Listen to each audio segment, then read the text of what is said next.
Slaine. Welcome to the podcast. Thanks, man. It's good to see you. Long time. I know. So Slaine is a rapper, actor. You've probably seen. Have you seen Gone Baby Gone? No, I just added that to my watch list. Have you seen The Town? Of course. Okay. He was one of the dudes. What's the big scene? I know Fenway Park. You were one of the nuns? I'm one of the bank robbers. Yeah, I play the getaway driver. Oh, that's awesome, man. Oh, Yeah. my gosh, that's so cool. Yeah. What other movies have you been in? I was in, most recently, I was in The Joker. Really? Yeah, I was in The Joker 2. The Joker 2. It got slaughtered on social media. And all that. I was just talking to Dave because Dave hasn't seen it yet neither, and we were just talking about it. But yeah, I was in The Joker 2, got to work with Joaquin on that, which was very cool. Yeah. I think the greatest living actor. I was gonna say, is he one of those? Is he a method actor or? Yes. From what I see, you know, my experience with him, he was. I mean, that's a heavy character to play. You know, but working with him was like going to school, man. Really? Yeah. Why? Because I didn't see that. I saw the first one. I enjoyed the first one. Why did people crap on the second one?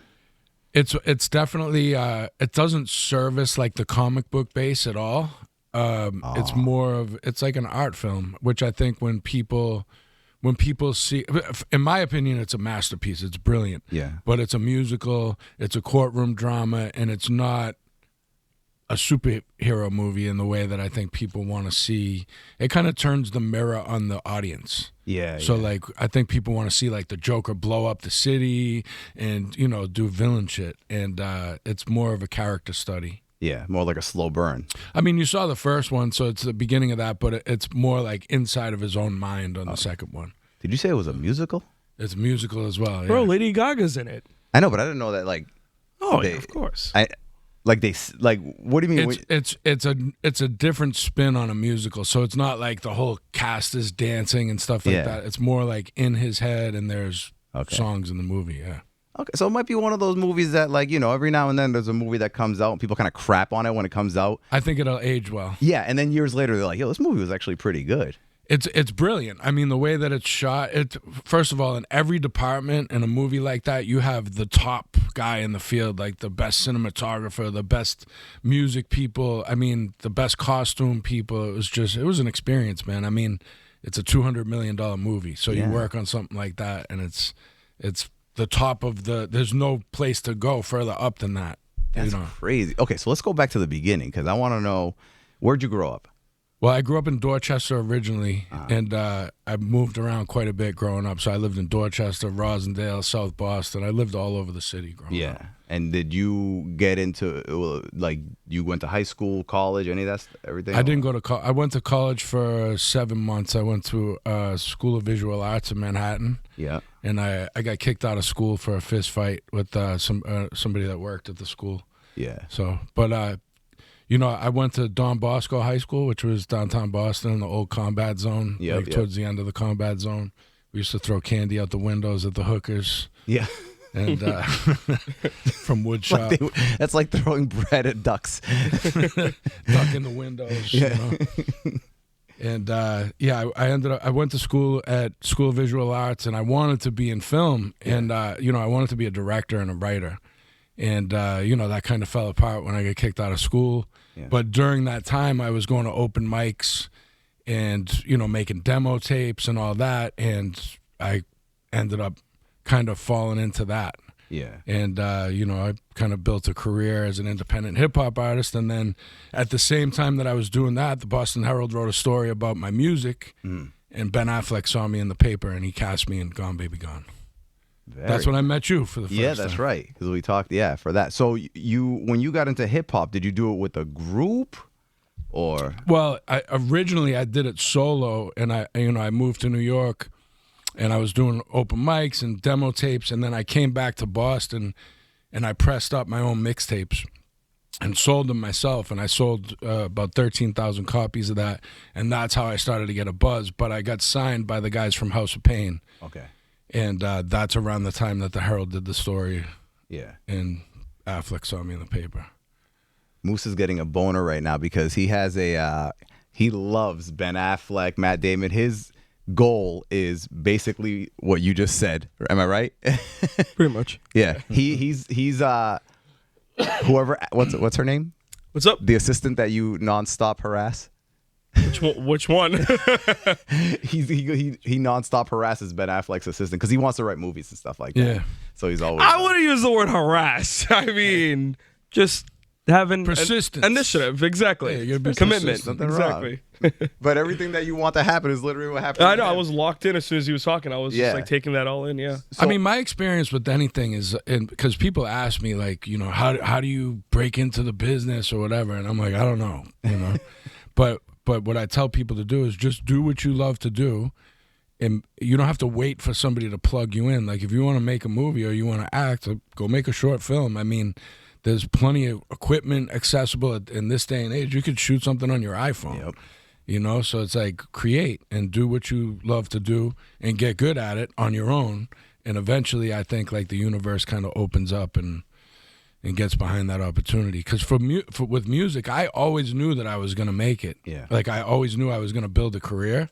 It was just a matter of time, Right. Like I always had that belief, and I did, and it took me around the world, and it didn't look like the way that it might, where it was like a pop star or, I was all over major radio or anything like that, but I made a very good living. Like, I made a couple $1 million making music independently. That's crazy. So when Affleck contacted you, was it how did he get a hold of your number? Well, because this is the real story is like, addiction is a big part of my story too. So I was like pretty much like rock bottom alcoholic and drug addict at this time. Really? So when we were selling the CDs, my mixtape, it was with cocaine. So like if you wanted to buy like a 40 bag of cocaine, it cost $50 and you get the CD.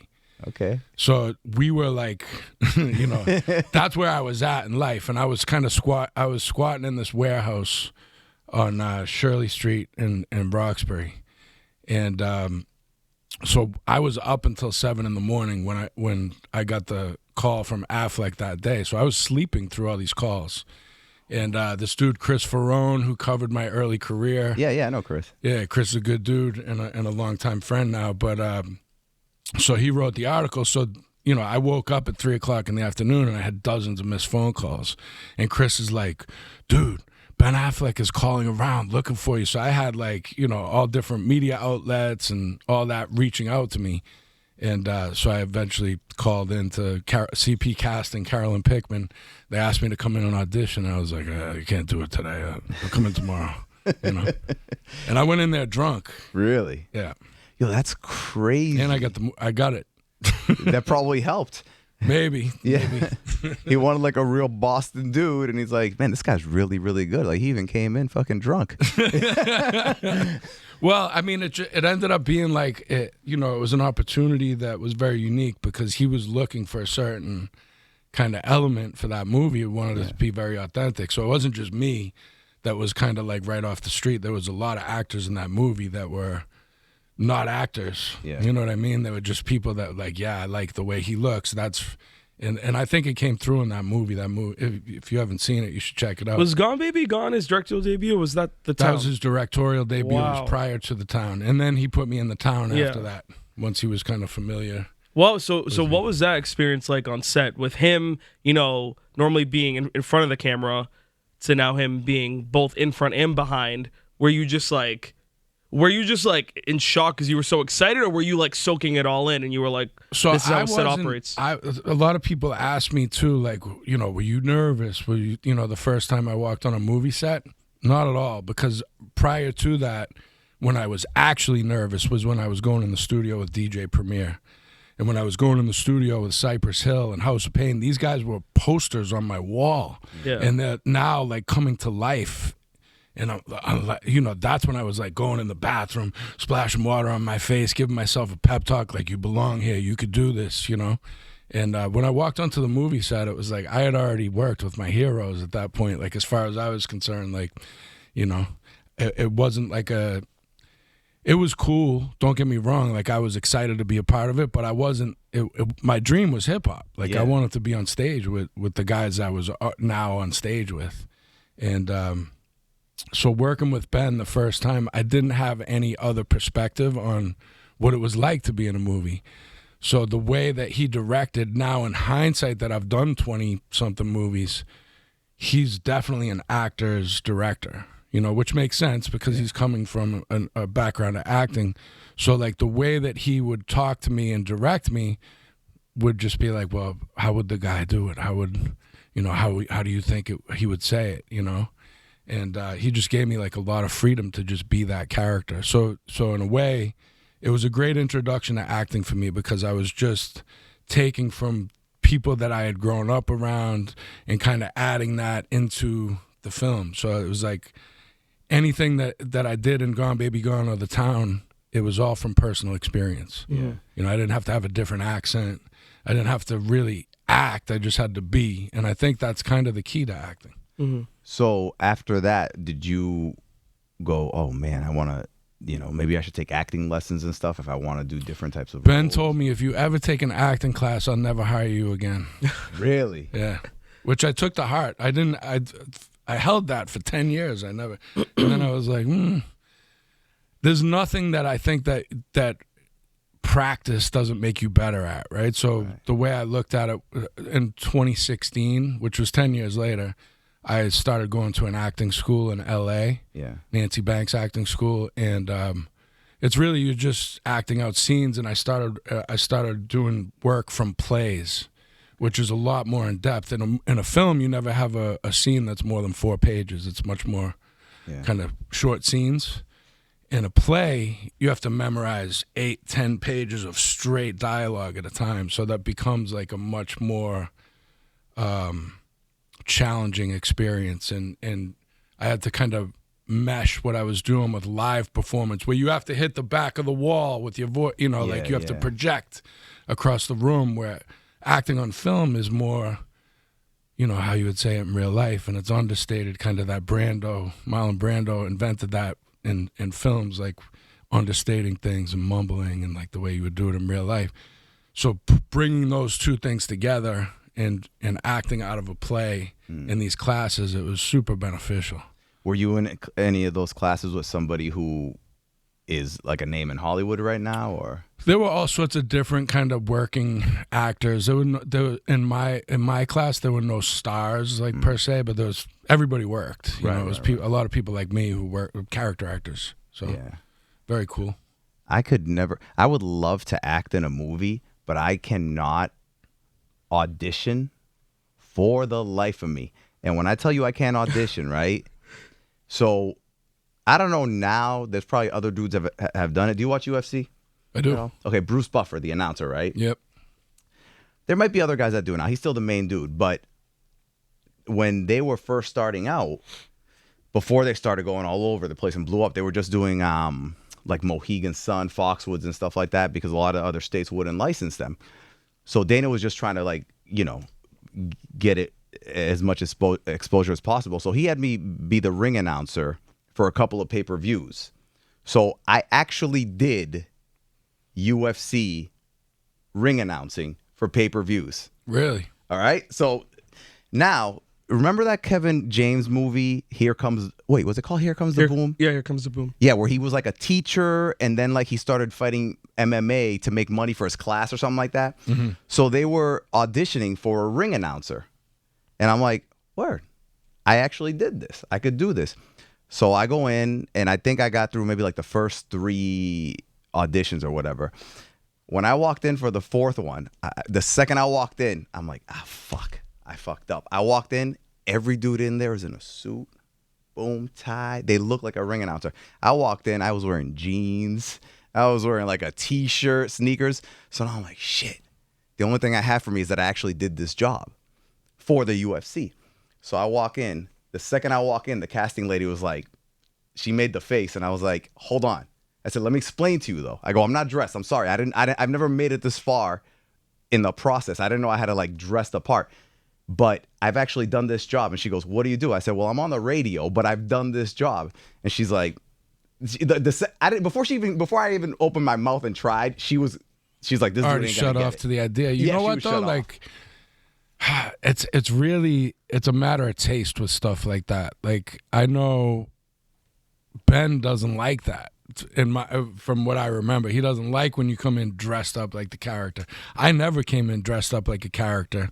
It always was jeans and what I was wearing. It's an audition where, it's like, the difficult thing about auditioning is you have to act natural in an unnatural environment, right? Like we're supposed to be in a bar room or in the jungle, and you're in a folding chair. Or, And there's somebody across just like reading lines, and you're supposed to react to it. No reaction to what you're doing. They're just like, And then it's gotten even weirder since COVID, not because it's all moved virtually. So now when you do an audition, you just tape it, like So, you can also get in your own head and like shoot it 19 times and be like, oh, I don't like that one. Let's do it again. Yeah. So I don't have the answer for auditioning, man. I got 6 of the first 8 things I ever auditioned for. I'll tell you this, right? I used to blow them off. I used to come in drunk, and I didn't give a fuck. And they would reach out to me and be like, "Well, are you coming in?" Like they would like actually chase me down to come in. Then I got sober, and I was like, "I'm gonna take this really seriously now. I'm gonna study. I'm started going to the school. I'm memorizing my shit and coming in. I went 0 for 100 because they can smell it on you, man. When you really want the role, it's no good. You need to not need it with everything in life. I think it is like when you really want it. Have no attachment. Yeah, you just need to do your thing, and who gives a fuck if they hire? I can swear, right? Yeah. Like the way I look at it now is like because there are movies that I really wanted to get that I read for, and I was devastated that I didn't get them. And it takes a long time for the movie to come out. So a year and a half later, you see it. You already went through the grieving process because you had yourself in this movie. That's all over again. And it's like, no, you go to the movie and the movie sucks. Yeah. Like, whoa. Thank God I wasn't in that. Yeah. And so, like, I've learned what I'm supposed to get, I'm going to get. Like, what I'm meant for, I'm meant for. Yeah. And it doesn't really matter. I needed to get to a spot, too, where, like, none of it makes me or breaks me. Right. Like, I don't need a movie role to give me validation or the record to do better to give me validation. I just kind of do what I like to do. Mm-hmm. And whatever I'm supposed to do, what comes from me, like... I don't think you force anything. I think anything great that's happened in my life came very naturally. Yeah. So whenever Ben makes a movie now, is it like, are you just looking at it going like, all right, what's my role for this movie? Nah, never. I would never assume that. He knows what I could do, so if he makes something that I fit in, like... Well, his company, it's based off everything you were kind of saying earlier. It's given the creatives kind of power over their art, you know what I mean? And that's very rare in Hollywood nowadays. That does not exist. Where it's like if you write something or develop something, or if you're an actor, some production companies, you show up to set and they want it by the book, no, pizzazz. And with Artist Equity, that's him and Matt's company, they're very heavy on like, the writers having a say, the actors having a say, shared, like distribution after, like everyone getting properly paid as actors, as like crew, producers, things like that. So, and that speaks to what I was saying about Ben. He's an actor's director. He comes from that background. I feel like Ben has never really been given his just due in the way that I think he deserves it. He's a great writer. He's one of the great directors of our time. If you look at everything he's directed, I mean, Gone Baby Gone, The Town, not just because I was in them, but then Argo, which won Best Picture, and he didn't even get nominated for Best Director. How does that work? Yeah. How do you make the best movie but not leave you out of the award? It's crazy. And then I loved the Air Jordan movie that he made recently. Have you seen that? Yep. It was great. And he was hilarious in it, too, as an actor. And there was no Michael Jordan. That's the most unbelievable thing. And his reason, did you ever hear when he talked about like his reasoning for not casting someone as Jordan? No. He literally was like, basically he's like, who am I going to cast that people are going to believe that this person is Michael Jordan? Yeah. So, but he worked around it. And I think Michael Jordan said, this can only happen if Viola Davis plays my mom. I think he said that too. Michael Jordan. Really? Yeah, I think Michael Jordan told them like, I want Viola Davis to play my mom. I think that was the only note he gave. Oh, wow. Viola Davis plays mom. Yeah. Get out of here. I did not know that. Yeah. Okay, so you're doing the hip hop, the acting, but the crazy thing you were talking about that you got hardcore into drugs. I did. So that was before any of it. Like I was hardcore into drugs since I was 14 years old. Yeah. And a lot of the reason that my music even took on a life of its own, and it was kind of the gift and the curse. It remained underground to a certain extent because the content was so not graphic in a way, you know, where it was like shock value, but it's a graphic reality, like drug addiction. Yeah. And in hindsight, I didn't know I was doing it at the time, but I was writing from the center of a drug epidemic that was really blossoming in Boston, right? Yeah. Like everything that we've seen over the last 20 years was what I lived with all my teenage friends, and, you know, lost so many of them to overdoses. And that has become literally an epidemic specifically in this area. Yeah. And, you know, I was writing from that, and so I think like it really resonated with it was like a subculture basically. Like it resonated on a national level and international level. And we got, you know, I still have fans that have stuck with me to this day based on really relating to a lot of the stuff, you know, that I wrote and recorded. So like, you know, the movies gave it even more of a platform. People seeing me in those movies, and also, you know, working with House of Pain and Cypress and Primo and everybody I worked with. But it was very much done independently. Yeah. You know. So when you got into drugs, what was it? Was it like a recreational thing?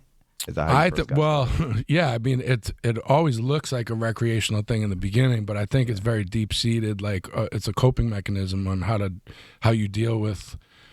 I always say drugs and alcohol saved my life before it almost took it, because it gave me the ability to deal with things that I was not ready to deal with when I was 14 or 15 years old. You know, like I don't think any normal, healthy kid picks up angel dust when they're 15 years old and decides it's a good idea to smoke dust, right? Yeah. Like that comes from like wanting to numb things out that they can't deal with. Yeah. So, you know, that just became a lifestyle for me for a very long time. And I didn't really put my first, you know, Gone Baby Gone, I was 27 years old. My first record came out the same week that Gone Baby Gone came out.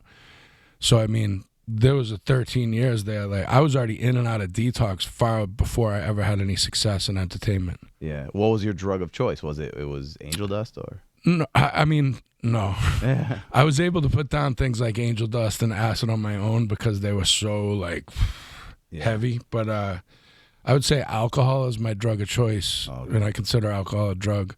Alcohol is my drug of choice with cocaine. Yeah. Xanax, which is a benzodiazepine. It was always kind of like landing gear for me because I would stay up for 3 or 4 days at a time with cocaine. Oh damn. And then take Xanax to come down and stop my hands from shaking and stuff. I drank 2/5 a day for the last 10 years of my drinking. Holy shit. See, I used to hang around with dudes that did drugs like crazy, but I never, well, I smoked a lot of weed. I did cocaine a few times, but I never like really got into it. I never touched anything with a needle, thank God, just because I was like, fuck, nah, I don't want to stick anything in my body.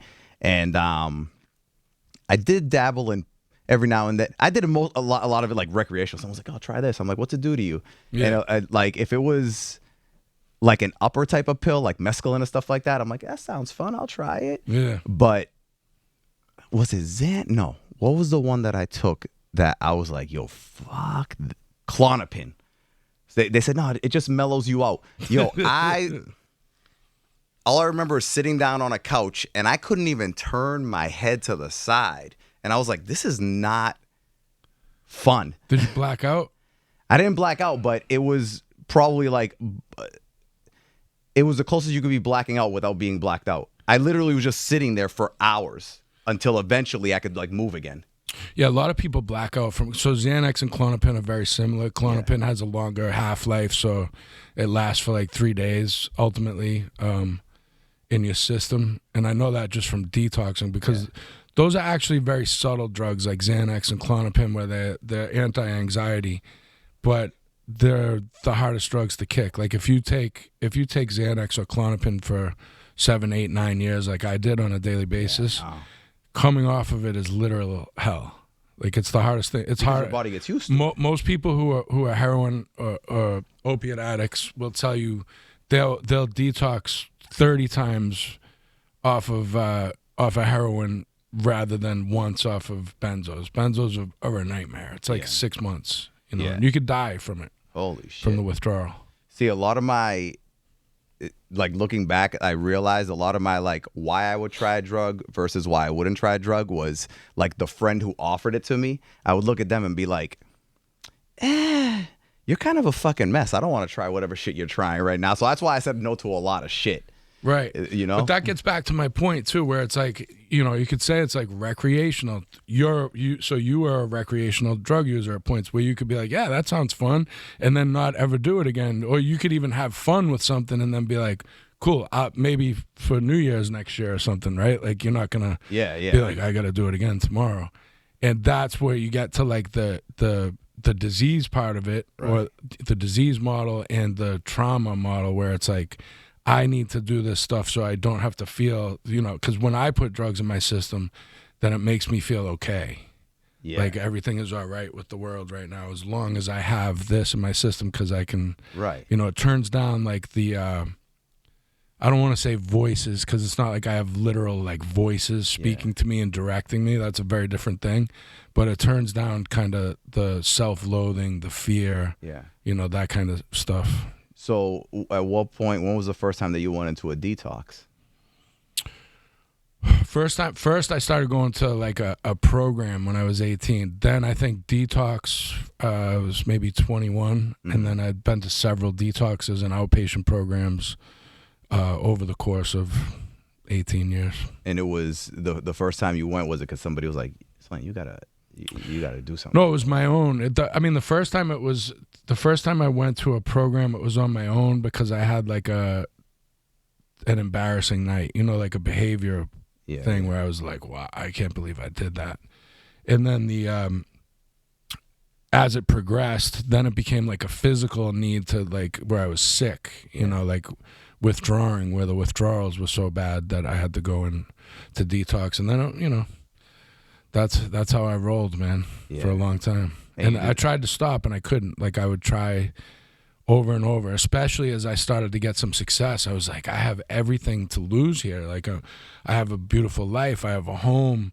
You know, at this point, I after the town and everything, I bought a home in West Roxbury, and I'm married, and I have a child, and I have a career that on the outside it looks like I got the American dream, man. Like what more could you ask for? But really, it was like it was in a bad way.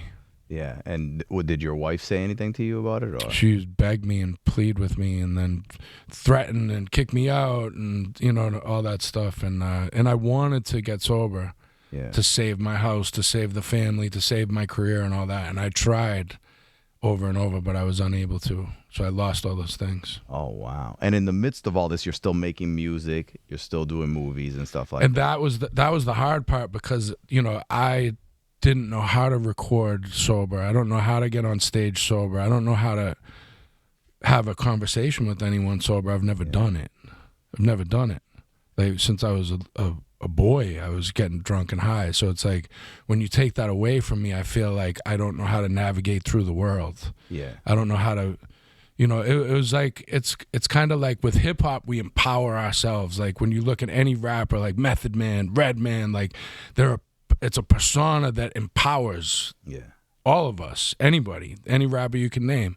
It's like the fearless version of ourselves. We put that cape on and we go to work, right? And with addiction, it's very much the same thing. It's like when I drink this and I take this, then I'm able to be the superhero or the supervillain and to go out on that stage and put that cape on it. It allows me to, but without it, you know, the emperor has no clothes. Right. You know what I'm saying? And it's a tough thing. So that as my career was rising, and it was very acceptable for me to show up to work drunk and high, because it's like we want to see the character. We want to see Slaine. Right. You know what I mean? And but I don't know how to do that without it. So how do you balance like fatherhood and a marriage and a normal life, which I've never had? Right.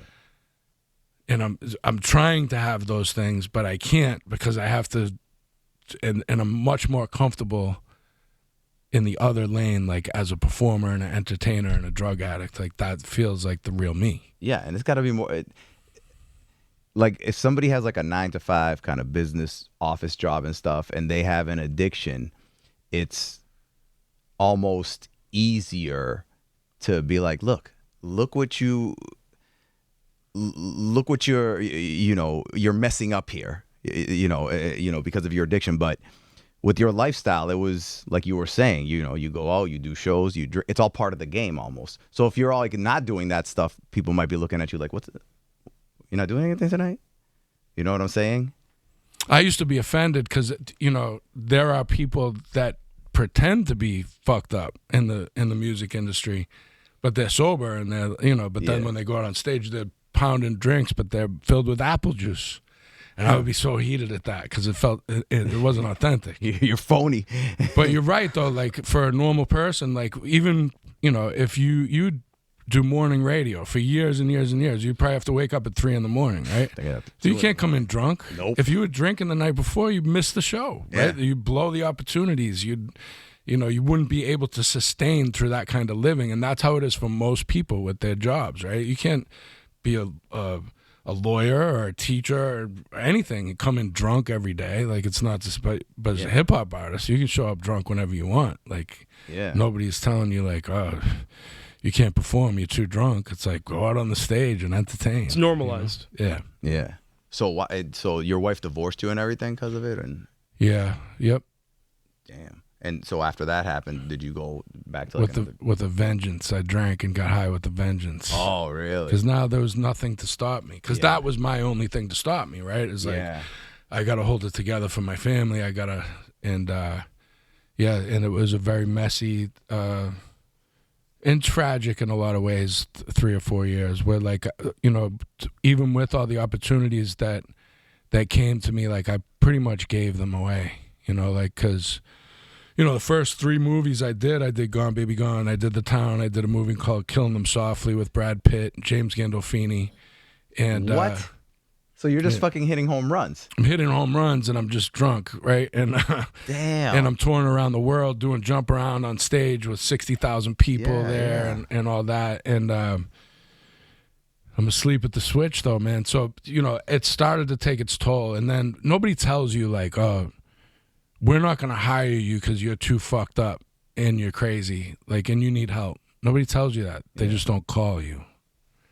And the opportunities start to get, and you get put out on an island and you get blackballed because we're going to either use this guy or him. He's great. Yeah, but I think I should tell you he's not right.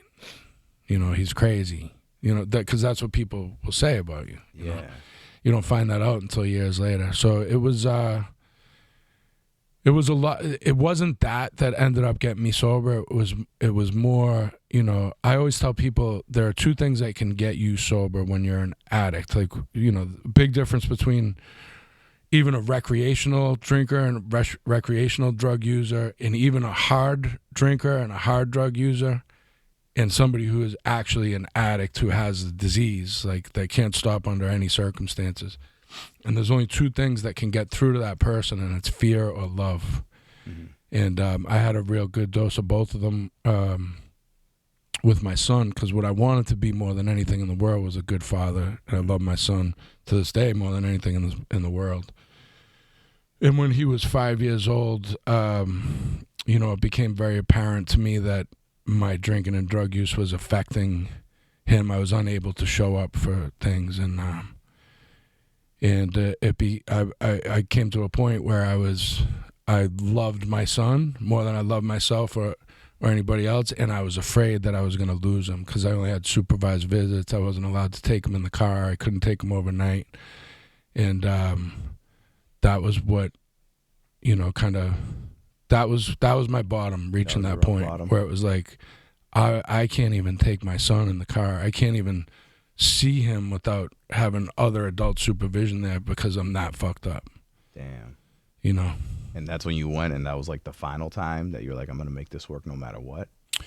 Yeah, well, that's when I started going back to the program. I go to a 12-step program, and one of the guys in my group, so I got in a group with House of Pain called La Coca Nostra, and we toured around. That's how we toured around the world together.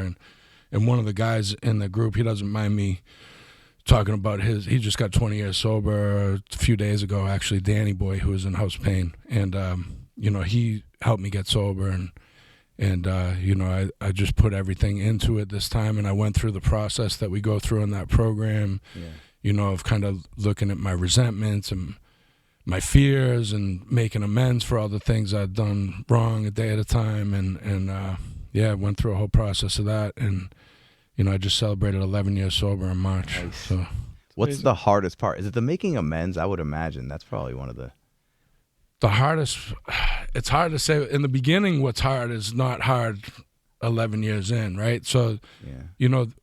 I have to continue to work to help other people in order to like, you can't keep it unless you give it away. Yeah. That's what I was taught. So like, the things that are hard for me now are different things. Like I came for my drinking and I stayed for my thinking, right? Because what you realize is after you take the drinking and the drugs away, it's like the drinking and the drugs weren't the problem. They were the solution. Yeah. And my problem still exists without the drinking and drugs. So now I need a new solution for my problems, which is my inner state. Yeah, yeah. And the daily work on that becomes the lift, right? It's like, how do I stay out of my own head? Mm-hmm. Are my motives selfish here? I have to always try to keep my spiritual condition fit, which means connect with other people, help other people. Don't operate out of selfishness and self-centeredness.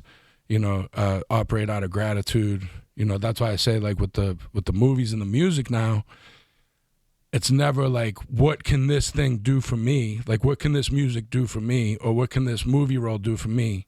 What can I do for it? Yeah. What can I bring to this that adds value, that can make something great and just contribute to it? Mm-hmm. You know what I mean? Yeah. So, for instance, like, on set of The Joker, I got in my head one day, like, I'm on the biggest fucking movie in the world. Like, this is crazy. Like, I was stepping into the scene with Joaquin Phoenix and Brendan Gleeson, who was up for an Oscar at the time. So what I do is I go back to the hotel and I write, like, a fear inventory. What am I afraid of here? You know what I'm saying? And I center myself and realize, like, all you have to do is show up and put your best foot forward. This movie does not depend on you. You are not the center of this.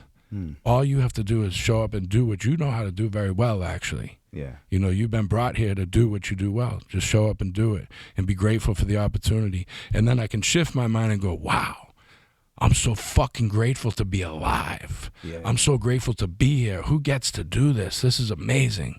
This guy's the greatest living actor. This dude is one of the best directors in the world, and I get to play a small part of this. You know what I'm saying? Yeah. And if I bring that attitude to every piece of my life, which I've tried to do a day at a time in the past 11 years, then I no longer have the need to drown out the way I feel with drugs and alcohol. Yeah. You know what I mean? Mm-hmm. So it's kind of like, it's a recentering process, and I have to do it on a regular basis. Yeah. So because, my head tells me crazy things sometimes, like, just in traffic, you'd be like, motherfucker, I'm ready to jump out of the car and pull someone out of the car, and it's like, you don't have to do that. You know? Do you meditate at all? I do. I love meditation. It's a game changer. Meditation, and I do a gratitude journal every day. Because like you said, it reminds you. Like, I'll talk to people about it, and I'm like, you should do a gratitude journal. What is it? And I said, you literally will. There's all different types. The one I have, you start off the day writing things that you're grateful for. Then you write later on, like, things that you were grateful for that happened during the day, and something that you could have, maybe done better or whatever. But whenever I tell them about writing things that you're grateful for, well, what do you mean? I said, there are things that you're grateful for that you don't realize, because when I say that, you're thinking of something large. You're thinking of, like, a lot of times they try and think of like something big and materialistic. And I'm like, that's not it. It could be the smallest little thing that you're like, shit, I'm glad that this happened. I'm happy. My ex-wife had a brain tumor for 10 years and she passed away.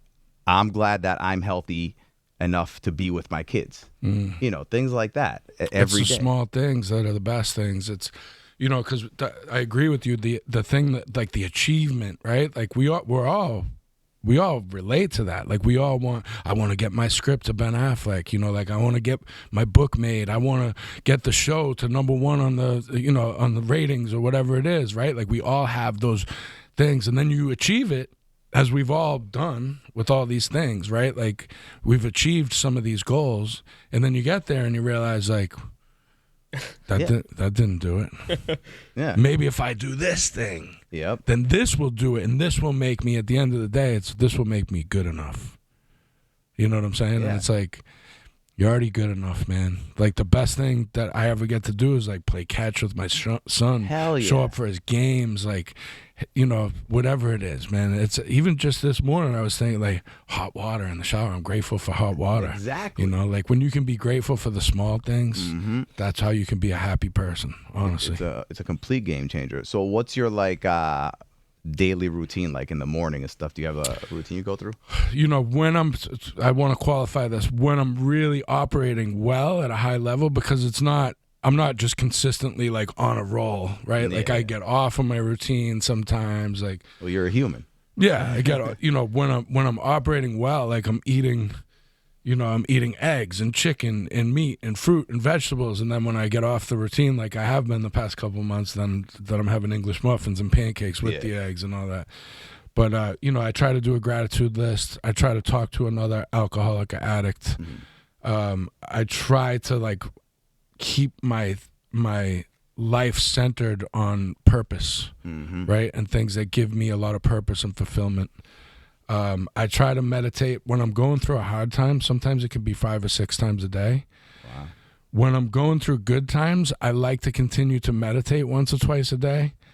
Sometimes I don't, you know, and then I notice. The thing is, like, when I don't stay on the good routine, I start to feel it. Yep. Like a few weeks will go by and I'm like, damn, why am I fucking miserable right now? It's like, well, you haven't been going to meetings. You haven't been meditating and praying. I pray as well. Yeah. And, you know, I have a higher power. To me, my higher power is the universe, which I would say the word God, if it weren't so often misused by people or used in that same egoic sense. Well, God says this. Like, I just believe in the power of the universe, of life, eternal life, love, all that, right? And I pray to that, and I meditate through that too, like where you know, I've come to believe like the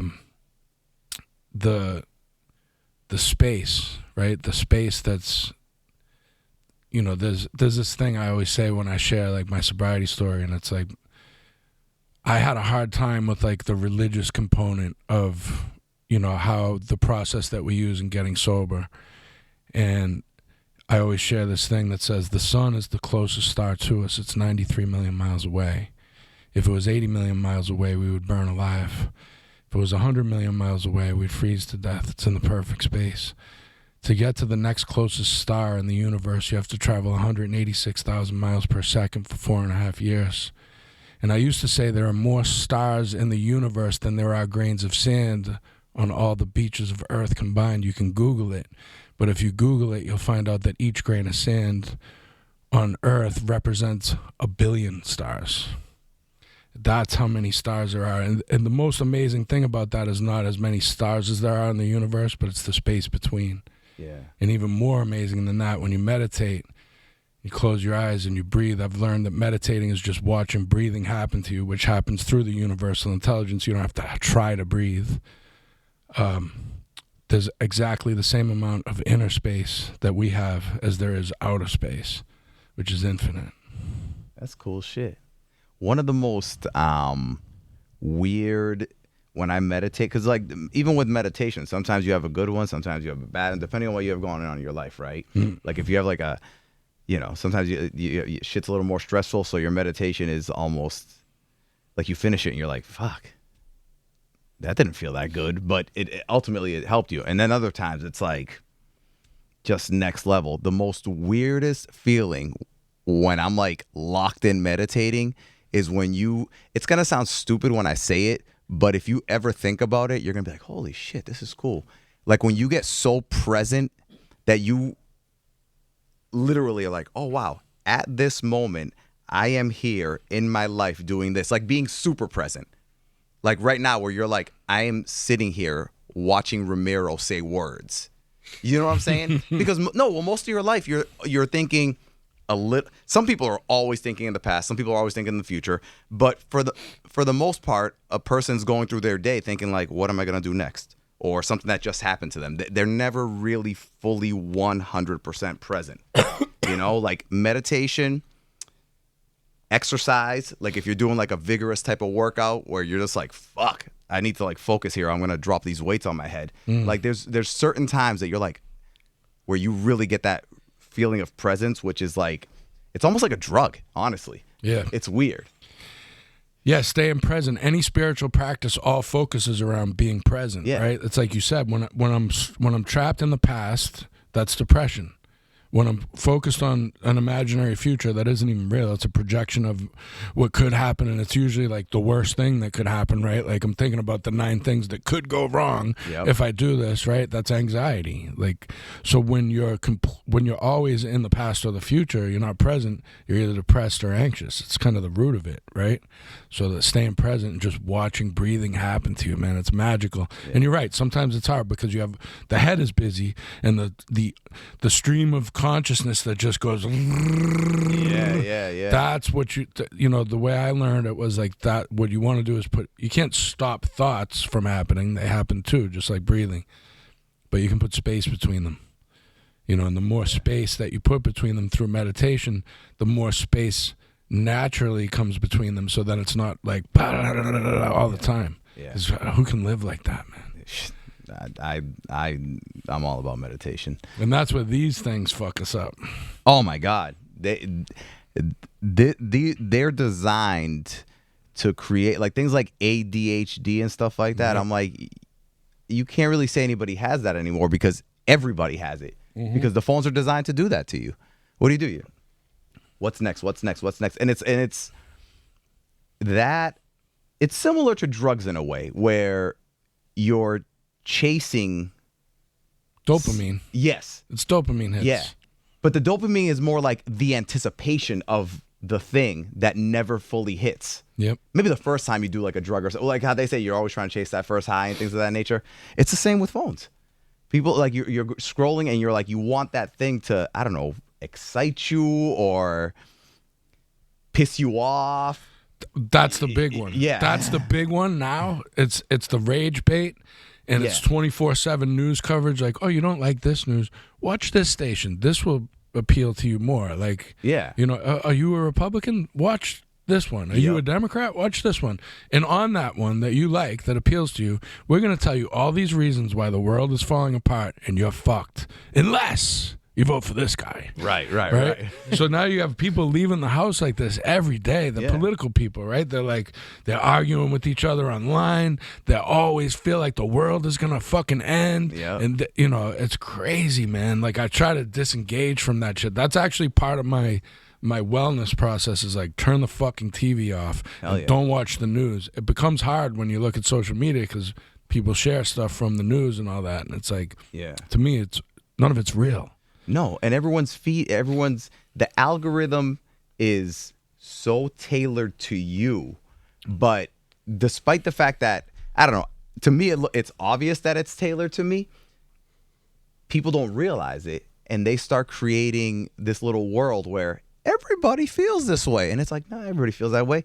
Go pick up that motherfucker's phone, and I guarantee not one person is saying the same stuff. They're not getting fed the same stuff that you're getting fed. Absolutely not. And that's the problem with it too. It creates an echo chamber where it's like everyone's like me and they all believe what I believe except the enemy. Yes. The other people. Yeah. And those people are the enemy and we hate them. And even if it's your aunt or your sister or your kid, like we just hate everybody who doesn't believe as we believe now. Yeah. It's crazy. Wild. It's crazy, and it's so let's go on a scale of 1 to 10, right? You got 1, let's make that the most extreme left, whatever you want to call them, woke, anything, whatever. We'll make 10 the most extreme right, hardcore, whatever. So I think most people fall in the 4 to 6 range, and depending on what it is you're talking about, you know, you might lean a little more this way, you might lean a little more that way. But the way things are now, if you're like on like a 4, right? And somebody says something and you go, oh, that kind of makes sense. and it brings you to like maybe a 6, the 1 is like, you're a fucking 10.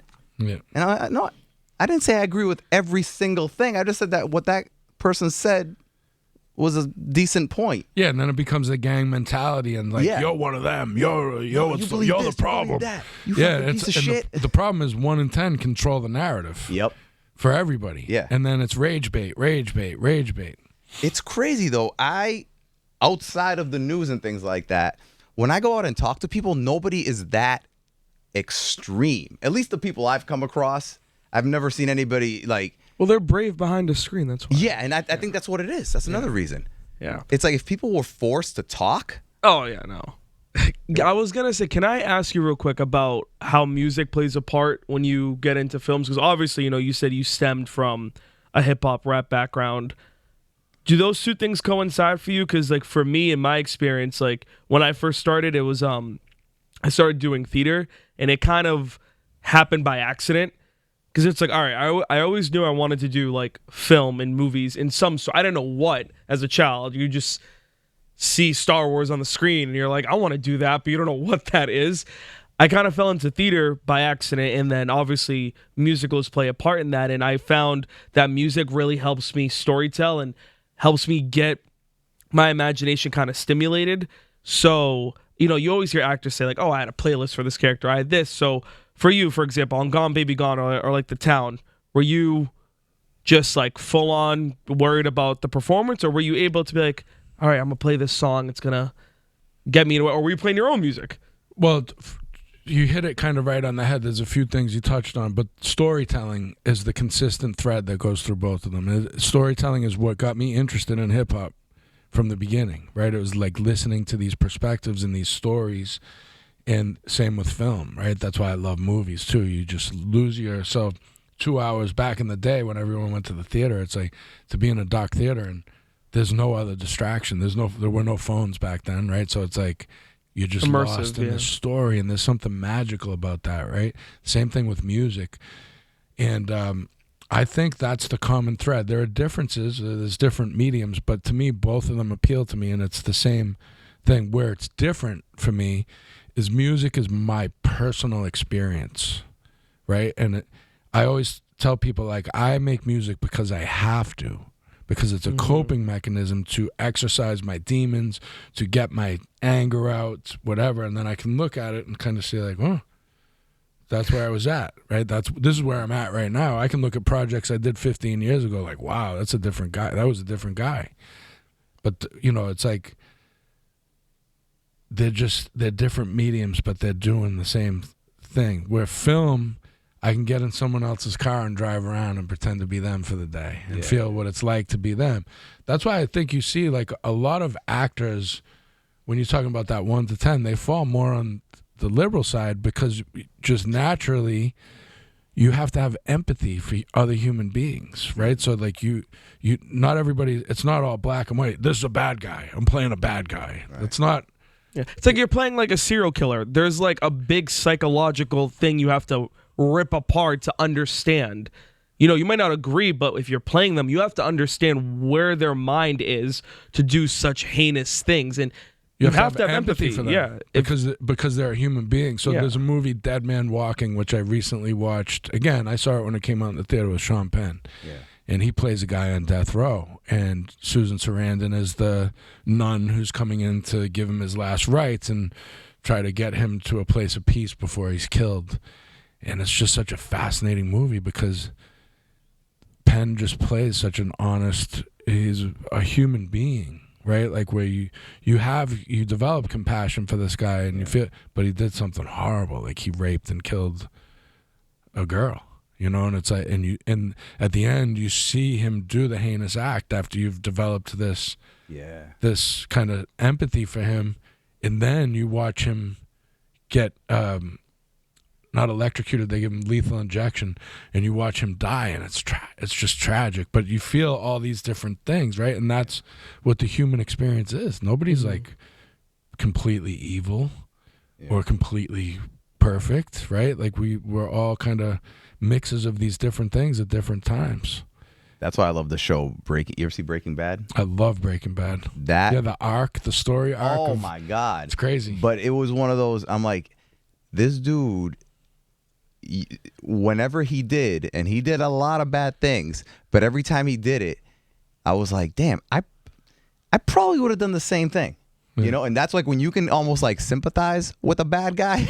You're like, yeah, you know, you're like, it's a good show. is he really doing something bad right now? Like, what other option did he have? That type of thing. That's when you're like, and that character arc, man. This dude was like a pussy math teacher. Yep. Dying of cancer, turns out to be the Kingpin. The Kingpin. Oh my God. Such a good show. And every episode ends on like, yep. I got to turn the next one on now. I can't. I remember binge watching that, and it's 3 a.m. All right, I'm gonna go to bed after this one, and then it ends, and you're like, fuck, I gotta watch the next episode. I gotta see what happens. Yeah, that show was so. Can I ask you I'm gonna beat you in case you ever get to like a red carpet. I'm gonna ask you this first. Can I ask you your top 4 favorite films? It's so hard. It changes on different days. But I'll give you like the alternative version because, of course, I love like Goodfellas and Shawshank Redemption and all those movies that a lot of people commonly list. But I'll tell you some different ones. I love 12 Monkeys, which is Bruce Willis, right? Yeah, Bruce Willis. And I love that film. Great sci-fi movie about like kind of Armageddon and, you know, before we ever had like the global pandemic, like that kind of foreshadowed some of that. Eternal Sunshine of the Spotless Mind. I haven't seen it. I heard it's really good. Oh, the first time I watched that movie, I like collapsed on the floor. It was after I broke up. I was going through a horrible breakup, you know, and like such a smart concept. It's such a very smart. Do you know the concept of it? Where they wipe your mind. You basically go and erase, like Jim Carrey erases his relationship with Kate Winslet. So he's like, you're watching the film and you're reliving their relationship. Yeah. But it's like, instead of them meeting on the train, it's like, and they have that one conversation, like they never speak, or he goes to this restaurant with her that he loves a lot, but then it's like she slowly fades away and he's just there by himself. So it's like he's slowly pulling her out, but then he realizes, who am I without it? You gotta watch it. No, I mean, it's like you go through this awful heartbreak. The heartbreak is so painful, and it's a sci-fi movie in this way. It's like, well, we can erase all the memories you ever had of this girl, so you won't be in pain anymore. So they go into his mind and they're erasing them, and then about halfway through, he realizes, like, I don't want to lose these memories. I need these memories, and he's chasing the memories but then they keep getting sucked out. Oh shit! It's crazy. Okay, it's dope. All right, so 12 Monkeys, Eternal Sunshine, Magnolia. So my favorite modern day director is P.T. Anderson. He did Boogie Nights, which is also like a classic. But Magnolia is kind of, you know, like Crash, that movie Crash, where you have like 6 storylines that all kind of meet, and Philip Seymour Hoffman's just brilliant in it. Yeah. And that's one of my favorite movies as well. And then I'm just giving you kind of like an alternative list, which a lot of people don't mention some of these movies. Let me think. I'm gonna include Gone Baby Gone too, and the reason why, just to bring it full circle, because it's the first time it came on the show. I think it's probably the most authentic Boston movie ever made, and the ending of Gone Baby Gone, no matter who sees it, like if you go see it with your girl, 100% you will leave arguing over who the kid should have been left with. That's so true. Right? So I think it's like it's great on several levels. It's really authentic, kind of raw acting where you feel like you're watching a documentary of something happening. Yeah. And then it leaves you with like not a cliffhanger, but like with a moral crisis. Yeah. At the end, which I think is really interesting. That's a good movie. It is. You're like, she's fucked up. He was bad, but she really was the bad one. Do you have a girlfriend? No. You don't? No.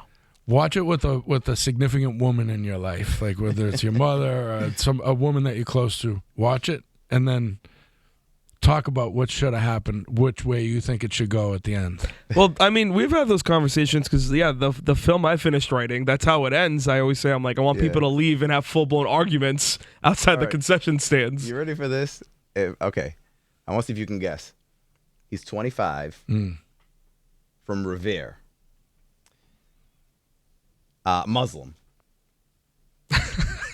What do you think his film is about? A three-way roast beef? No. A North Shore beef. Bro, I'm like, when he told me what it was about, I'm like, at what What's it about? point? But I can't say the full plot on like the internet. You know what I mean? Like, basically, You gotta have a 2-sentence pitch for your movies. If you I wanna know, sell I it. know. I'm I gonna want to tell give that. you the deep dive. I'm like preparing the 2-sentence, like the elevator pitch right now. Basically, 1950s based in the country. it takes place in the 1960s. A writer from New York City is down on his luck, thinks something like Fight Club, Edward Norton. Outside looks fine, inside is a total mess. Boss takes notice, sends him to this rural town in South Carolina, and he's like, I don't know what you're gonna write about, but all this success that you've had in your early life, I'm gonna rip it all away. Go find me a real story and come back with some truth. Goes for 2 weeks. Finds himself entangled in a love triangle, Southern political drama, infidelity, the human perspective, like, you know, what does your environment make you do? All zoned in on a lens of 1960s Southern life. Written Just and because directed by a 25-year-old Muslim who lives in Revere. I just love the way the South looks on camera. I think it's like, with all the, we live in a world of like CGI and like sound stages and stuff. It's like a beautiful landscape you can just like, you know? But anyways. I mean, that's a great thing about art, though. It's like, you know, imagination and human experience that can be, it could be the same. Things that look different on the surface often have an undertone that's very, you know, like there's a thread that goes through it that's just the human condition. No, when he gave you a very brief synopsis, he broke it down more for me, and when he was telling me the story, I was like, then what happened? Like, it's very detailed and very, very well written. I'm still trying to figure out what in your life you pulled from, though. Oh, well, you know, when you get rejected a million times or when you come close to something a million times, you take... It's always the women. It's always the well, women. no, Just say it. I was talking about women. I was saying, like, audition rooms, you know? You're just, like, you're always constantly, like, getting no's. I don't know. I've always written, and I just said to myself, I was like... all these roles, I've gone close like twice in my life, very, very close. And I was just like, why don't I see what I can say? And I did. I've also, on another note, there's sometimes it's great to remove you from the story and you from the situation and really focus on the heart of the matter and the human condition. It's much safer. I've run into trouble sometimes in telling real stories, like musically or whatever, about real, like a direct event. And then it's like, you told that story about me or whatever it is, right? Like, and it's, so I've always kind of, after I've had a couple experiences like that, start to put 3 or 4 different stories together, change the name of the people, because add a little sauce to it. Yeah. Yeah. But when it becomes fiction that's based in reality, then you're not kind of irritating situations in your own life where it's like, oh, fuck, I probably shouldn't have wrote that thing about such and such, you know, but it comes from a personal experience. Yeah. And then you get to the heart of it and what the real kind of human experience is. It doesn't matter what the names of the situation is. It's, you know, it's still the same thing. Exactly. So you have, I know you have the mental health center, right?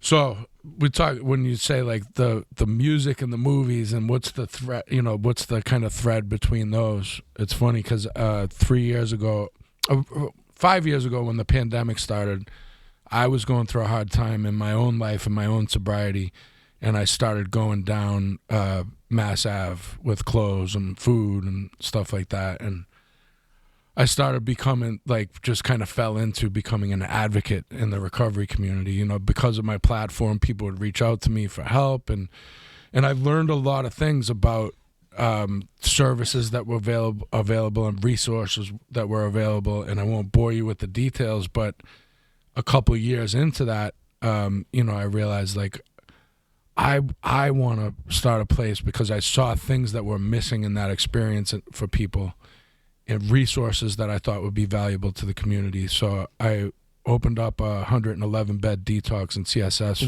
inpatient facility about 7 minutes from here, actually. Oh, wow. It's on the Waltham Weston line. It's called Charles River Recovery. We have a full continuum too, so it's like a 30-day inpatient program. And we have an outpatient program that goes for 3 or 4 months after that, and it's to help people who struggle with substance use disorder to get clean and sober. And it's in network with all major insurances. We take Medicaid, and it's a very difficult thing to make work, but I've poured everything into it over the last 3 years, and we've helped thousands of people, and a lot of people get sober, and I see them out in the community and all that, and it makes me. You talk about purpose and fulfillment. And recently, about 6 months ago, I decided to open up a mental health program, which is not substance use. We talk about like when you take away the drink and the drug and you're left with the real problem, that's the solution. So I opened up a mental health program that uses art and music as coping skills through depression, anxiety, PTSD, trauma. And I've realized it's funny because I got this album that I got with Static Select. I'm going to New York tomorrow to perform at Terminal 5. He has a big showcase with Alchemist with a bunch of legendary artists. He asked me to come out and perform. And I'm thinking, like, I haven't put out a record in like 4 years. Like, how do I transition back into this? Like, as if it's something different. And the reality is, it's not different. It's the same thing. Like, my whole foundation to everything I've ever done comes from hip-hop. Hip-hop, what I've always done has been a voice in the community, right? Like, I've put together brands and teams, and that's exactly what I'm doing with this. So, like, I'm not a clinician. I'm not a doctor.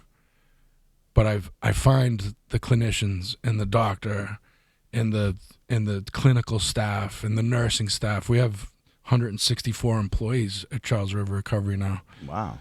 And I think we have 12 at Grand Rising Behavioral Health. It's in Norwood, is the mental health clinic.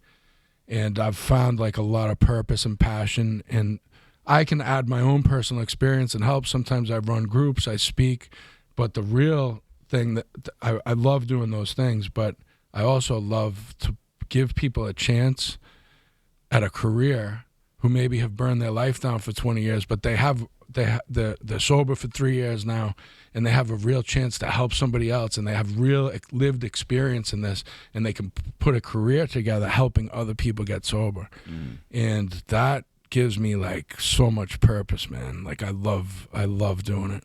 That's fucking awesome. So is the mental health like a continuation of the other program? It's not a continuation. It's separate. So like you don't have to have substance use issues to go into this program. In fact, like a lot of people, it's people have asked me, well, what's the demographic, or who are the people that you help there? And it's like, well, the demographic is us. It's me. It's you. It's like we go through difficult things. We lose loved ones. We have all these things that are pounding us all day, the fear, the loss, grief. We're dealing with these losing people in a drug epidemic, whatever it is, right? And it's not natural, like especially with the phones and the internet and all that, to deal with this level of anxiety, and people can find themselves in a very bad way. Like I said, I was when 5 years ago, like when I started going down Mass Ave, just to get out of my own head.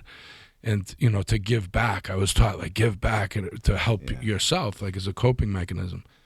And, I think everybody goes through mental health crises. So, like, destigmatizing that. Because I think when you say, like, oh, mental health, a mental health problem, someone has a mental health problem, you think of somebody talking to themselves under a bridge downtown or walking or, having violent outbursts. And the reality is, we all have mental health crises, and sometimes they really come to a head and you need help. And you call and you try to get a psychiatrist, and they're like, yeah, we can get you in 9 months.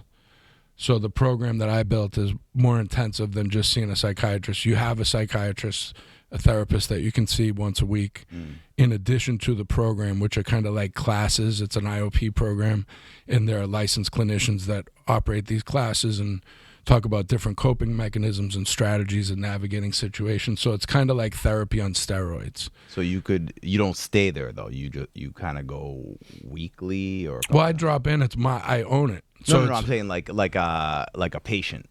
like at the recovery center they go, they stay. So the for 30 recovery days, center that but- you go inpatient, it's a medical detox. So it's like, Yeah. you know, I've been taking benzos, I've been taking Klonopin for 8 years, and I want to get off it. And it's, you know, it's a medical detox with the doctor, with medication and all that. It takes about a month. With this, no, it's outpatient. So somebody will typically come. Maybe some people are coming, working professionals. They're coming I see. Monday, Tuesday, and Wednesday from 5:30 to 8:30 at night. We have a nighttime IOP. Yeah. Or, you know, they start by coming 5 days a week for 3 hours a day, and then step down to 3 days a week, and then step down to just once a week for therapy, to come in and talk to their therapist or whatever. Are there any more centers like that? That's a good idea. Yeah, there are some programs like that, and but you know, again, like I like to bring something to the table that I think is different, and That's for me, like the music piece and the art piece is transformative for me. You know, for me, it was just so helpful. Yeah.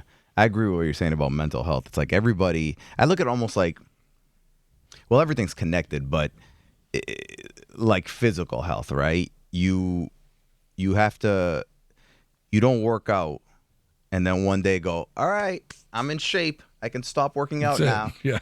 And it's the same thing with your mental health, the meditation, the praying, all those things. It's something that you need to do consistently, even when you feel like you don't need it.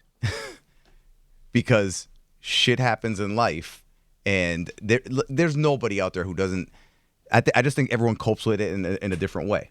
There's nobody out there who's like, no, I got nothing going on, I'm good. No, everybody has stuff going. It's just part of life. It's part of overall health. And people are afraid to ask for help, man. Yeah. Because they think that I'm not crazy. Right, and that's because they immediately, like you said, it's like they're like, no, I mean, I'm not like hearing things, or I'm not going through depression. And it's like, no, you don't have to necessarily be going through, you need medication depression to access mental health resources. 100%. I mean, you know, I don't think necessarily the guy who's, you know, making $60,000 a year, has a family, has a new baby, wife is home, not working, he feels like he can't pay the bills and the rent and all that. He's stressed. He's up all night. He's, you know what I mean? Right. And, you know, maybe there's like an eviction notice or something like that. And it's like, that is a mental health crisis. Right. Right. It's like, I can't sleep. I'm completely consumed with fear that I'm going to lose everything. I don't know how I'm going to, you know, right? And these things happen in life. Or, you know, raising a family, lost my wife. My wife died from cancer or whatever. It's like, I don't know how to raise these kids by myself. How can I work, raise these, you know, these are real things that need real solutions. And like, and even with the example you said about, you know, married, whatever, some people, I'm very lucky where my wife she's a communicator. Like, she likes to talk things out. And it took me a while because I was somebody who was always in my head. I'm like, eventually I'll get over it. She got that out of me, and it helped so much. But because of the way things are now, there are so many people who they might be in a relationship, but they don't communicate with their partner, which is not a good thing. And then the next level is there's people who are just alone, especially now. There's just so many people who are alone. They have their phone. They think they're connected. They're not connected to anybody. Right. So now everything that happens, I give the analogy of like if you're making like a soup or something, and they're just like, every time shit happens, it's like throwing more shit in the pot and turning the temperature up. Yep. What's gonna happen eventually? It's gonna fucking start boiling over. It's gonna boil over. You know, because they're not. Sometimes just literally talking to somebody it's not going to fix the issue, but it'll turn the temperature down. It's huge. So it's funny you say that, because part of the program is group therapy. That's what IOP is, right? You have an individual therapist, but you have group therapy. So you're in a room with 8 or 10 other people who are struggling with different things than you are. But everybody always, I don't want to do group therapy. I just want to see a therapist one-on-one. But the real healing happens in that group room where people are connecting with each other, somebody who's so much different than them on the surface, but then they realize like they're going through something that I'm going through, and people bond and relate. People are laughing and they're creating things together, and by the end of the program, people are always like, the therapist was super helpful, but I really got a lot out of the groups. And it's always in the beginning the opposite. People are like, I don't want to do a group. I'm not doing groups. Yeah. I don't want anyone to know what's going on with me, right? Like we want to isolate and hold it together. And that's the worst thing for us. The best thing to do to recover from anything is to connect. Right, 100%. So you have the recovery center, the mental health center. Do you have any more plans on opening up more of these, or? We'll see. I mean, it's so. Sometimes I wonder what I did to my life. It's like, it's a lot because it takes a lot to run something like that. Again, I always tell people, like, I'm not capable of running these things myself at all. I'm the idea guy. Yeah. And I have a lot of heart for people. I have a lot of purpose in this area. Yeah. But I find professionals to do the things that I'm not good at. I can't sit in an office. I can't sit still. I have ADHD. I need to move all the time, but finding those people that are great, like I'm not going to lose my passion for that. So I would like to continue to do this. Yeah. And then I'll go out and do a movie, and, like I got 2 movies coming out later this year. So it becomes a lot of stuff to balance. So, you need a great team. What movies do you have coming out later this year? I have a movie called King Ivory, which is about fentanyl in America. Got into the Venice Film Festival in September, where I went and saw the premiere red carpet event there. Nice. And it won an award at the Venice Film Festival. It comes out, I believe, this September. Yeah. It's going to be on 1,500 screens, I'm told. So it's going to be a wide release. And then I'm in the remake of The Running Man. No shit. With Glenn Powell. So I have a few scenes in that. I went over to London and shot that around Christmas time. So tell me you've seen The Running Man. No. He's too young for that. He doesn't remember that. One of the worst. That movie was so good. Okay, tell me that this would not be an amazing idea. Okay, so you're in prison for life, right? And they say to you, and this was before reality shows and all that stuff. If it was, I'm still surprised that even though it involves violence and killing and shit, that somehow they haven't been able to do a version of this. So you're in jail for life, and they come to you and they're like, all right, listen, we're going to basically like drop you on this island, right? And there's a bunch of dudes on there that like are trying to kill you. So if they kill you, you die. But if you somehow manage to escape, you're good. Freedom. You're free. You don't have to be in jail anymore. That was the original. So this is a little bit different than that. It's like a modernized version of that, and it's based more on the book than the movie. So the book, I didn't know there was a book. It's by Stephen King. No it's a way. Stephen King book, but he wrote it with a pen name. So that first movie was made based on a book by Stephen King, but it wasn't credited to Stephen King because he wrote it under a pen name. And so they did this recent one based more on the book than the other movie. So it will be different. It does have a bit of a different premise than that, but it's kind of the same, where like, he has to make it through a thing with a bunch of people trying to kill him. And Do you all that. play one of the... I play like a CIA type of agent who protects the family if he, their anonymity and if he dies on the show and all that. All right, cool. Damn, I can't wait for that movie to come out. I was excited. Yeah, everybody said to me, "Oh, do you play Electro?" That's what I was thinking. I was like, "Do you play the hockey guy?"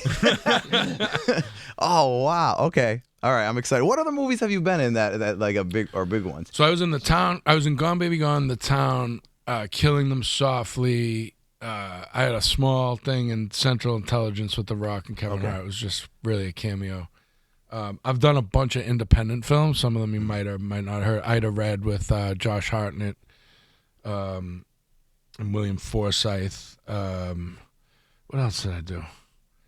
You can go to my IMDb and look. I've done a bunch of movies, man. So. Nice. All right. Couple last questions here.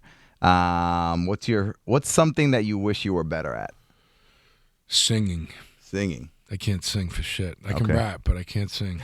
I've always wished I could sing. All right. Is that a skill? Okay, that goes to the next question. If you could just wake up tomorrow with a brand new skill that you didn't have to like develop over time, you just boom. Would it be singing or? No, it wouldn't be singing. If I could wake up tomorrow with a brand new skill,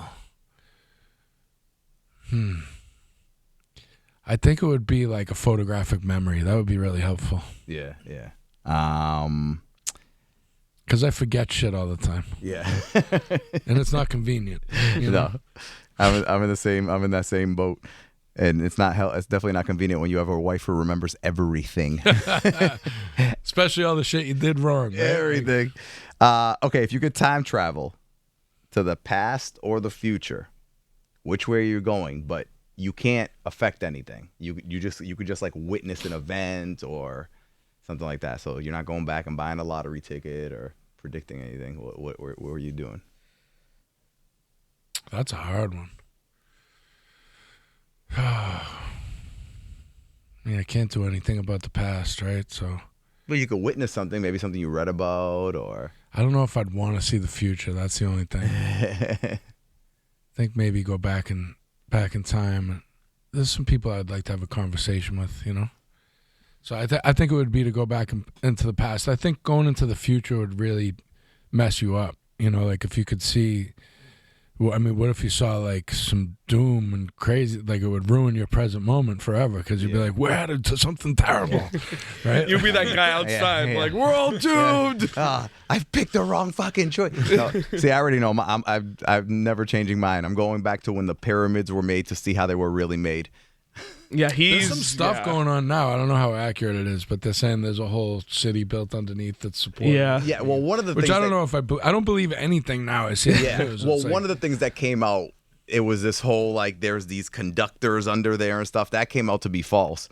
Oh, it is. All right. But that being said, I still believe that the pyramids were built in some way, shape, or form to be like an Independence Day type. You know how in the movie Independence Day they had all the different spaceships in different areas to beam up to the mothership. I think they were positioned and built in a certain way for something like that. Well, could you go back to a specific, like if you could pick, could you say, I want to go back to when the aliens came down with the technology for the iPhones and all that, right? Absolutely.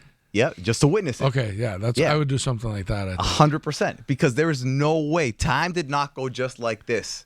There's shit that happened.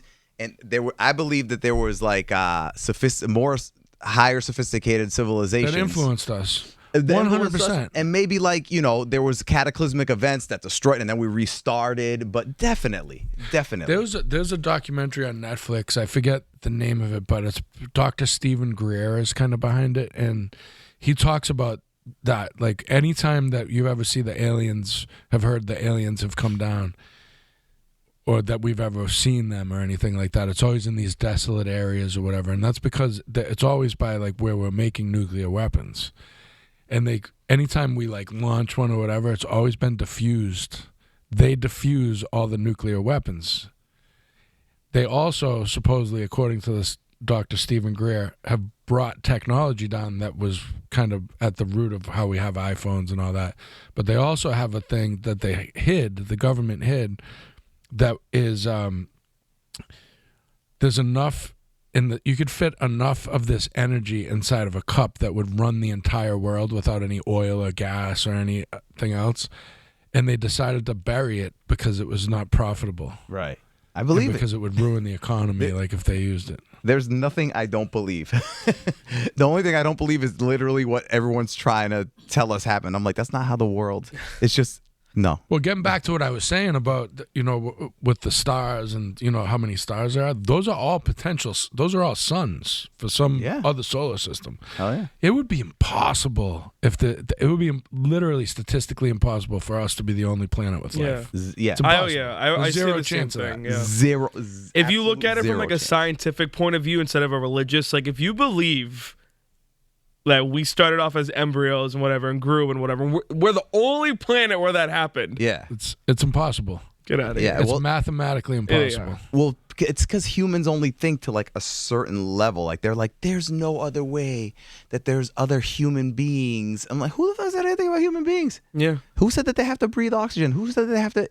It could just be like another Life form. That we don't even understand, that we can't even comprehend. Exactly. That's my point with God too. Is like, do I believe there's like a man in the sky, like with a robe and no, I don't.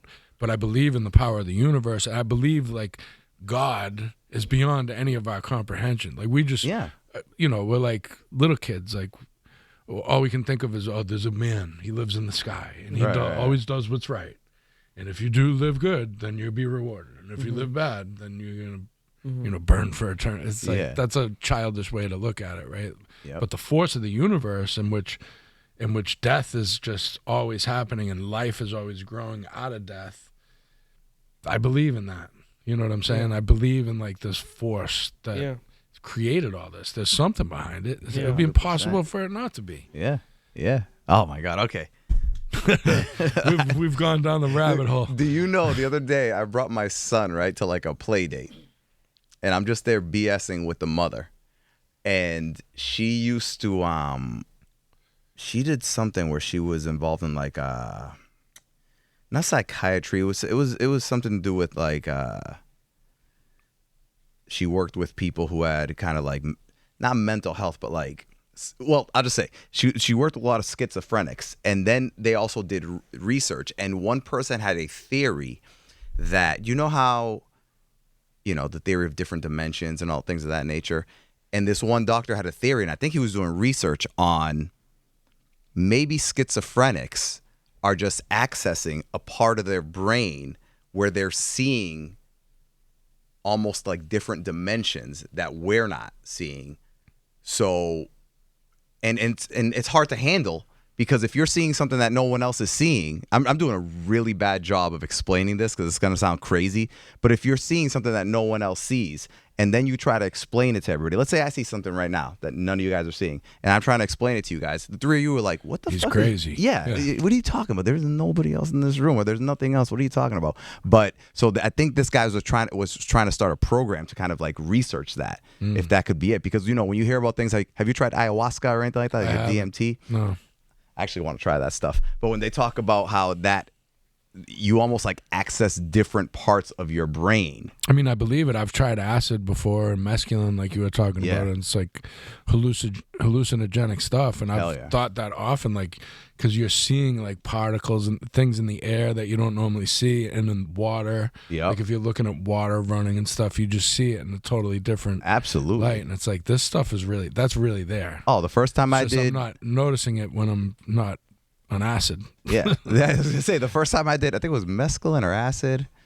Mushrooms, I forget one, but I was staring at the wall, and everybody was like, why are you staring at the wall? And I said, because I can hear the colors. It was the weirdest thing to explain, but I'm like, yo, I swear to God, I can hear the colors on the wall. But anyway. My first 650 milligram ibuprofen really, You've never done a drug before, huh? I could tell. Yeah. I mean, that's a beautiful thing. It's a beautiful thing. Man. And it's also, I've noticed, so how old are you? 49. Yeah, I'm 47. So our generation, it was wild. Oh my God. Everybody did drugs. Like I don't know, maybe it was just me because I was doing them. I thought everyone else was doing them, but culturally, like, we were doing all sorts of shit. Like, the kids now, they're not doing it like that. They're much more, and it's a good thing. Yeah. I think like the kids, I have a 16-year-old son. Like, I think the kids smoke weed and stuff like that. I'm not saying everybody's like clean and sober, but I think there's less of a tendency to like smoke angel dust when you're 14 or 15 years old now. Where it wasn't as, like I said that you didn't even flinch. I smoked angel dust. Well, because I smoked angel. Well, because again, like, I think a lot for me, what saved me, because I was so many friends that have died from that shit, went to jail. And I was around it all the time. What got me out was the purpose. Like, once I kind of found radio, I started making a connection of like, hold on a second. If I want to like succeed in this, I gotta like, I literally cut friends off. There are some friends who probably from like when I was a teenager, I haven't seen them now, and other ones who I went years without seeing them because I just kind of like made the connection of, I can't continue to do this shit if I want to succeed in this. Yeah. But angel dust, I remember one time I smoked with my friend. He didn't tell me there was angel dust. I thought we were smoking weed. And I remember we were walking down the street, and at one point, I started feeling myself walking in slow motion, which I never felt with weed. And we were walking away from my house, I remember. And I swear to you, I felt like I was walking for 45 minutes. And I turned around and I looked, and my house was right there. We were down maybe 2 houses, and I said, "What the fuck did we just smoke?" And he's like, "We smoked dust," and I was like, "I don't ever want to smoke that shit again." I was like, "I'm walking in slow motion. I can feel my legs." I like weed and things like that, and every now and then I'll dabble in edibles or whatever, but definitely not like before. Yeah, it's a different time. Yeah, but yeah, no, definitely our generation was wild. Yeah, because you would just trash. Now you get almost, this generation, you can get so much information with stuff, so you can. Yeah, we're the last generation before the internet, and yeah, I remember the cable guys walking up and down with briefcases in Dorchester, walking up and down the street selling people cable for the first time, and it was like. We didn't have the internet. There was no internet. There was no computer. You didn't grow up with a computer. In your house, right? And when we did get one, there was one computer in the house, and it didn't do it. Yeah. It made that long ass noise. It took forever just to do anything in it. Yeah, it's crazy. Favorite quote? Favorite quote? I don't know what my favorite quote is, but there's one that sticks with me just from the program and stuff. Resentment is a cup of poison that you pour for your enemy and drink yourself. Yeah. I like that quote. Hell yeah. Yeah, that's like another version of that is when they say it's like you're holding like a piece of like a hot rock or something, but you're not. You're like waiting to throw it at someone, but you're just burning yourself holding on to it. It's similar to that. Okay, is there anything that I didn't ask you that I should have?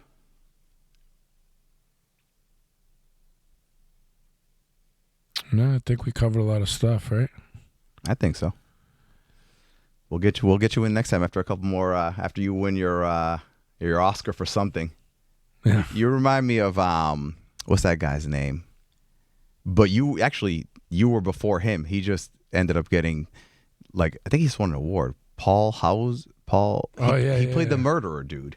Every time I've seen that dude and stuff, I always go, Slaine could do that shit. I think I've read for stuff that he got. Yeah, no, but like seriously, like when he played that murderer dude, I forget which one it was in, but I'm like, Slaine could have done that shit. Yeah, he's a good actor. Yeah, and he's like a wannabe rapper, but he's not like. He's not nice like me. He's man. not. He's a wannabe rapper. But anyway, Slaine, thank you so much for coming in, my friend. Yeah, thanks for having me. It's good to see you guys. Thank you, Good man. luck with your movie, man. Thank you, man. I appreciate that.